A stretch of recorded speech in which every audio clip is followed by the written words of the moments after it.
In the last episode, Intrepid Bear and her crew rounded the mighty Cabo São Vicente, leaving the Algarve behind them and turning north onto Portugal's wild and rugged Atlantic coast.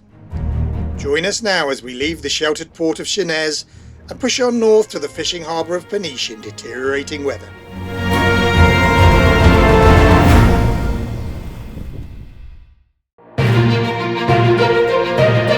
This is Intrepid Bear, a 40-foot sailboat on her way home after 3 years of adventures. Join us, Kate and Ian, as we navigate the challenges of voyaging back to the UK.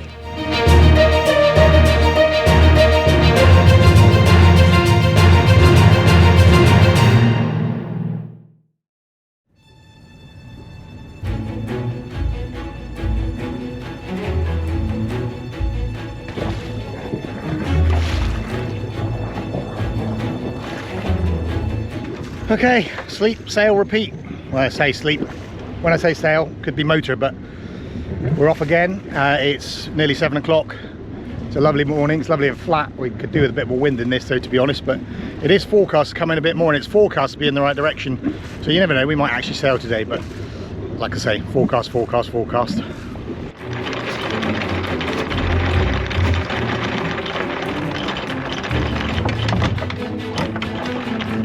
You're clear.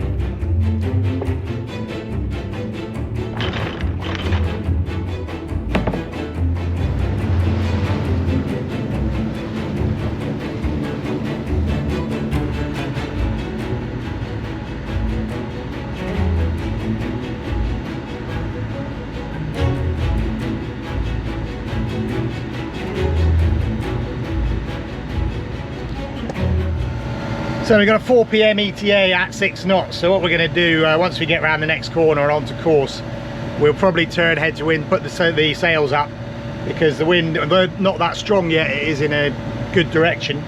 Forecast is for it to increase and stay in a good direction, but we shall see, because it's currently easterly and it's meant to be southwesterly, so who knows where it's going to go, and there'll probably be some flopping about if it switches from one to the other. But we'll stick them up in a minute, and then what we're going to do today is, rather than just go at 2,500 revs and just keep going as fast as we can, we'll maintain that minimum 6 knots just to get there at 4 o'clock. We could get there later, but one, I want fuel and I don't want the fuel dock to close, and two, Kay didn't sleep very well last night and we've had 2 long days, so it'd be nice just to get in and have a bit of time to wind down. So we're going to maintain that 4 o'clock ETA with the engine, but if we pick up sail power, we'll drop the engine back, and if we end up sailing at 6 knots or more, then great, we'll drop the engine off.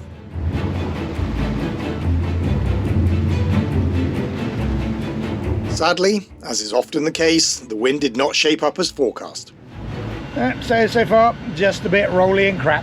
The wind is dead astern, blowing maybe 10 knots, but it wouldn't be enough to fill the sail. If we put the mainsail up, it would just be flapping, as would the Genoa. It's meant to be southwesterly.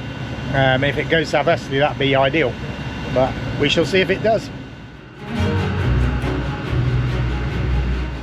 So I reckon the head sail will be banging, not the head sail, the mainsail will be banging backwards and forwards if we put it up in this roll with this wind.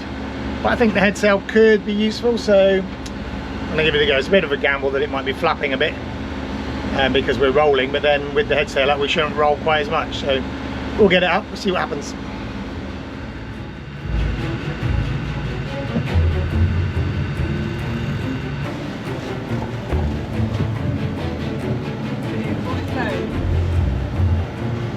As has been and will be the case until we are clear of Galicia, the threat of orcas was never far from our minds. However, we had paid attention to the data from previous years, which showed no interactions on this part of the coast in the month of May, so we judged it safer to sail a more direct route to Cascais. However, the data is still quite limited and the situation evolving, so we remained on high alert for anything out of the ordinary. What did you say? Dolphin just gave Kate a heart attack. Just shot up right next to the boat, and sometimes in this moment all you see is the black fin. It looks black because it's wet and dark grey, which, when you're on alert for orcas, because we're out where we shouldn't be, we're out in the risk zone, it does give you a bit of a start. Anyway, sails out. yeah, it's not really filling much yet, but it's also not flapping horribly, so hopefully it'll get better.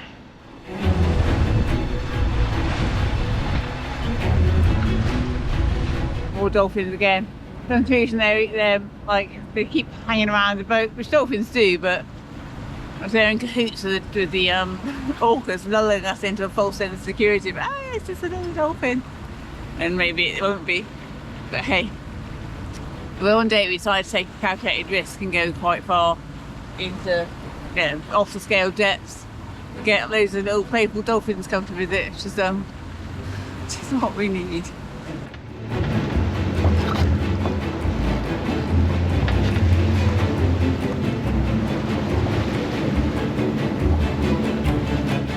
Hey, not a lot to say really, it's just a sloppy mess out here. We are going over quite a lot of underwater geography, shall we say. There's a lot of contours under the water surface, but just the wind that was promised just isn't here.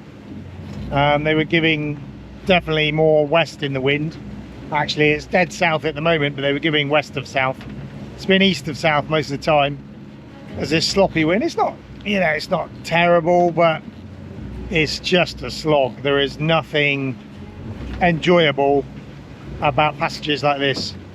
The sail is really irritating. It's giving us a little bit of drive, otherwise I'd take it down, but it's and a bit of stability, but it just keeps snatching, and that's irritating, and rolling, and yeah, it's just I know we're trying to get somewhere, we're trying to get home, and we probably are jaded at the end of our adventure, but oh, just get it done already.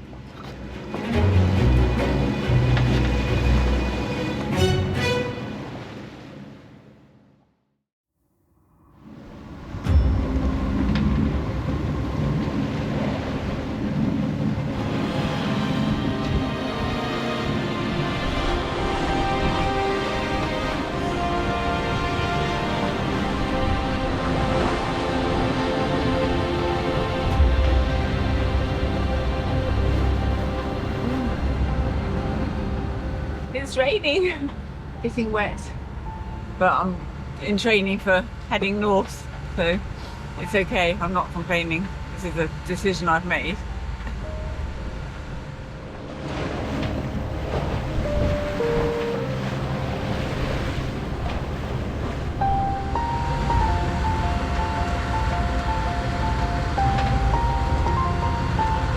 In all fairness, it's getting quite lively now. We've come to the end of our passage.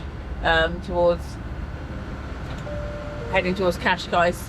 We're passing the entrance to the river. I think it's a river that flows in and out of Lisbon. Certainly massive, great long harbour. I think it's a river, and so the water depth is reducing. We've gone from off the scale to 34 metres.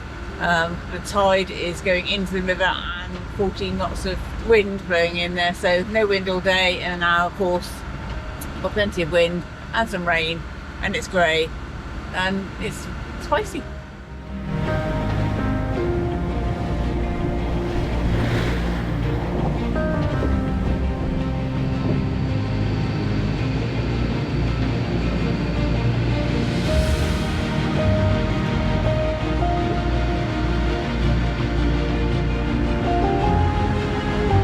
It's got quite foggy now. You can't see Lisbon or which is to our starboard side, or Cascais, which is less than 5 miles away. It's just grey, total white out all around. So put the radar on to help. There's big ships anchored outside of Cascais, and see navigational stuff coming in out of Lisbon. So it's the radar applying.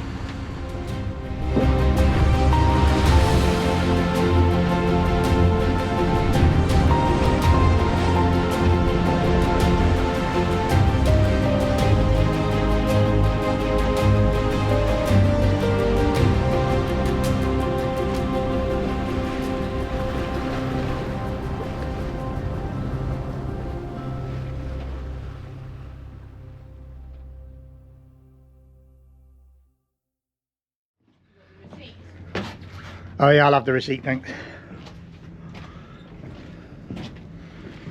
Thank you.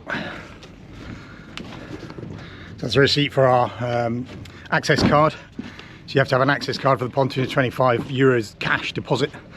Just going to get that back. So didn't say much last night. It was a horrible trip here. Quick overnight stop. And now we're pushing on again, 40 miles today, so not so far. A bit expensive, the marina here, €58 for a 12-metre boat. That's a lot. That's not what it says on the website, but I think there's a tourist tax possibly added to it, but I don't know. Anyway, €58. Yeah, just going to get my deposit back, and then we'll be heading on out into the rather grey day, pushing on up to Peniche today and hoping for a slightly better day than yesterday, because it was grim yesterday. I took a seasick tablet yesterday. It was grim.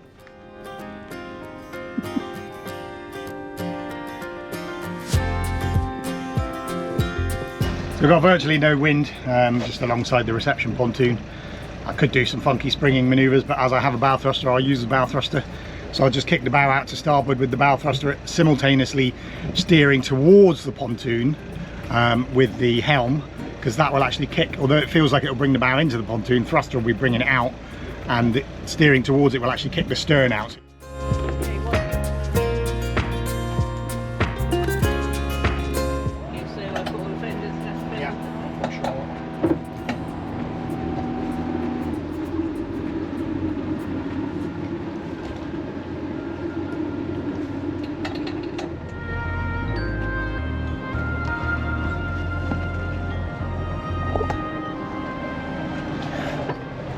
See, it's fun, it's good having a bow thruster, because literally I just gently brought the boat away sideways effectively. Nice handful of throttle at the same time as the bow thruster kicks the back end away. Thruster's pushing the bow out, really nice. If I had a single engine boat with no bow thruster, then I'd have to look at using ropes and, you know, springs and stuff like that, which I can do, but I'm not going to give myself extra work when I've got the bow thruster to use. And also if I don't use it, it gets covered in weeds, so it's good to give it a run.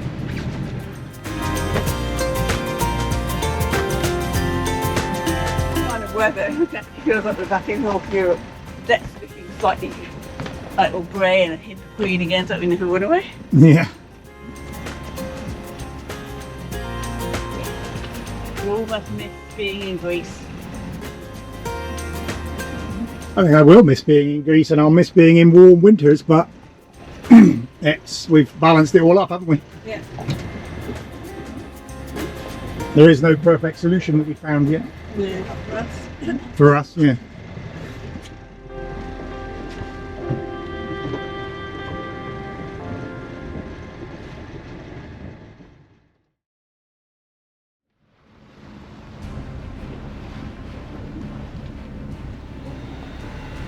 Fog's coming down fast. We're going to be on radar soon. I suspect there's a big ship in front of us, but you can already see it's disappearing in the fog. I think it's getting duller as we get towards it, not brighter, so I think we are going to be in fog fairly soon.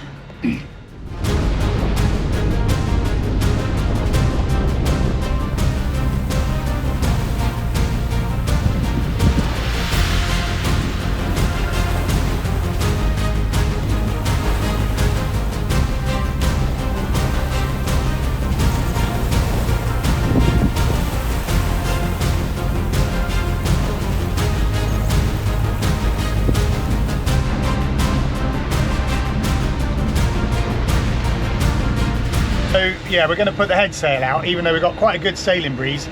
Not going to bring out the main yet, because we're continuously for the next sort of hour swinging around to the north, and I think it's going to end up dead astern, which we may still have the main out, but I don't want to take the main out, put it away, take it out, put it away. So we'll in a minute just put the head sail out for a boost, and just clear this pot mark which is coming to get me on the bow.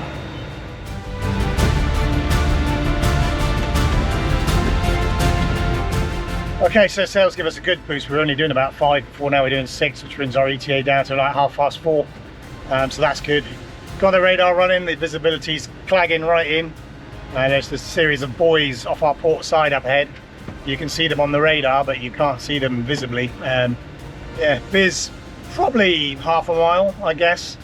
Let's have a look at the thing. The ships are out just under a mile, and they're fading out of view now. So nearly a mile, but that's not a lot, and it's definitely getting thicker.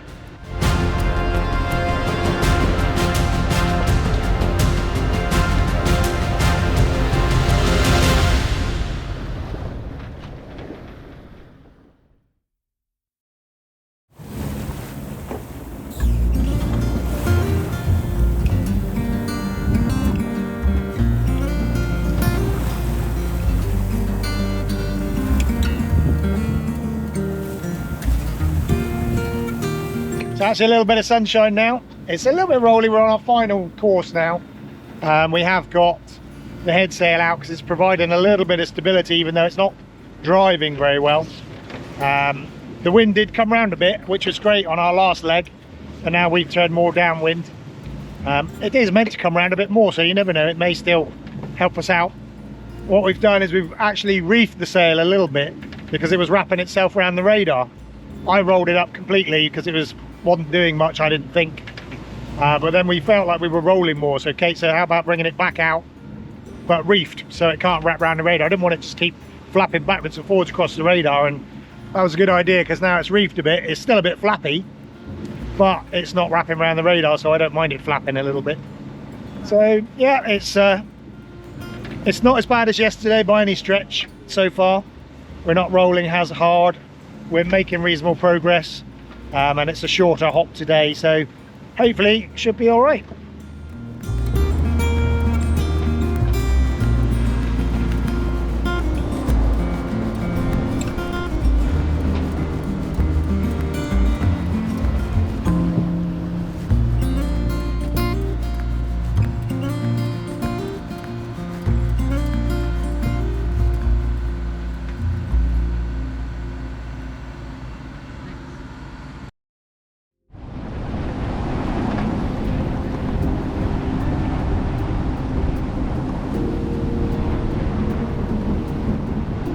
Sometimes when you're going downwind, you don't realise how much the conditions have picked up behind you. I mean, that is one thing you need to watch out for when you're going downwind.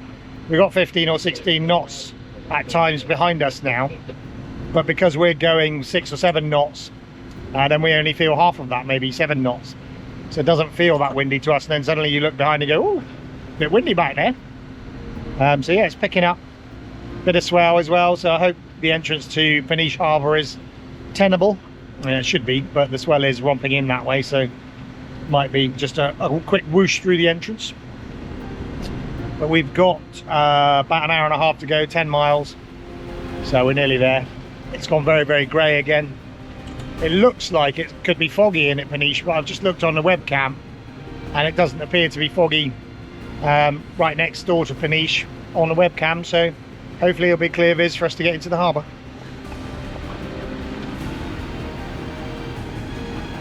Right, 20 minutes into Peniche. I've even got my coat on. Look, it's wet, it's raining, it's chilly. We're not on the Algarve anymore, that's for sure.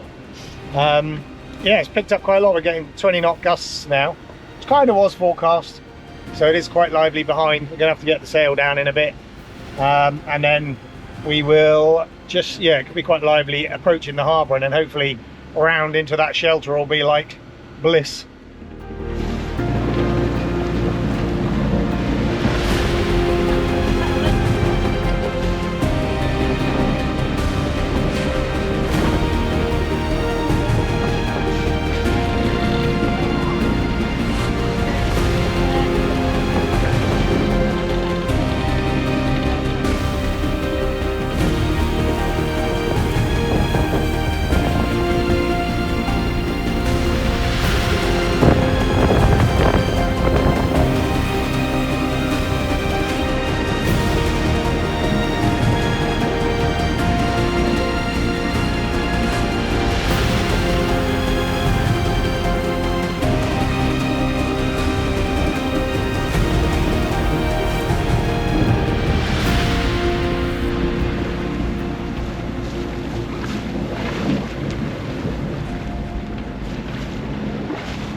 So this is the harbour at Peniche.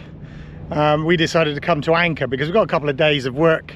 Well, it's a couple of days of work. Kate's got some work that she wants to do because she's got an online job assessing some AI stuff, and I've got the next episode of the video to make, and that could take me a couple of days.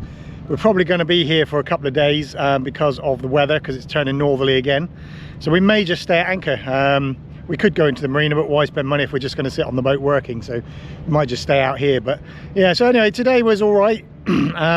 We've got this rating system that we've introduced to try and keep a record of how we feel about each trip. The reason for that is to decide whether we want to keep doing this or not, because sometimes we don't feel like we do, or we don't feel like we do. But anyway, we introduced a rating system. It goes from -5 to the worst trip ever to +5 is the best day ever. So for me, yesterday was -3. I hated it. It was horrible. Today was a 1. So 0 is like don't like it, didn't like it, didn't dislike it. 1, actually, today was okay. It's not something I would choose to do every day. There wasn't a great sail, we're just motoring, rolling a lot. But it got a 1, which is a lot better than the -3 yesterday. I think Kate was less happy today, and I think she's at least a -1 or a -2 today. But yeah, it sounds a bit strange, but we're actually recording the numbers to help us decide whether we stick doing this full-time cruising or whether we go more local or what we do. So yeah, today was a 1 for me, but yesterday was a -3. I think this is a convenient point to end this episode. Please do join us next time when we show you a little bit of anchor life in Peniche Harbour and how we use our off-grid systems before we set sail to push ever northwards. Thank you as ever to our incredibly kind Patreons who continue to support our productions, and thank you for watching.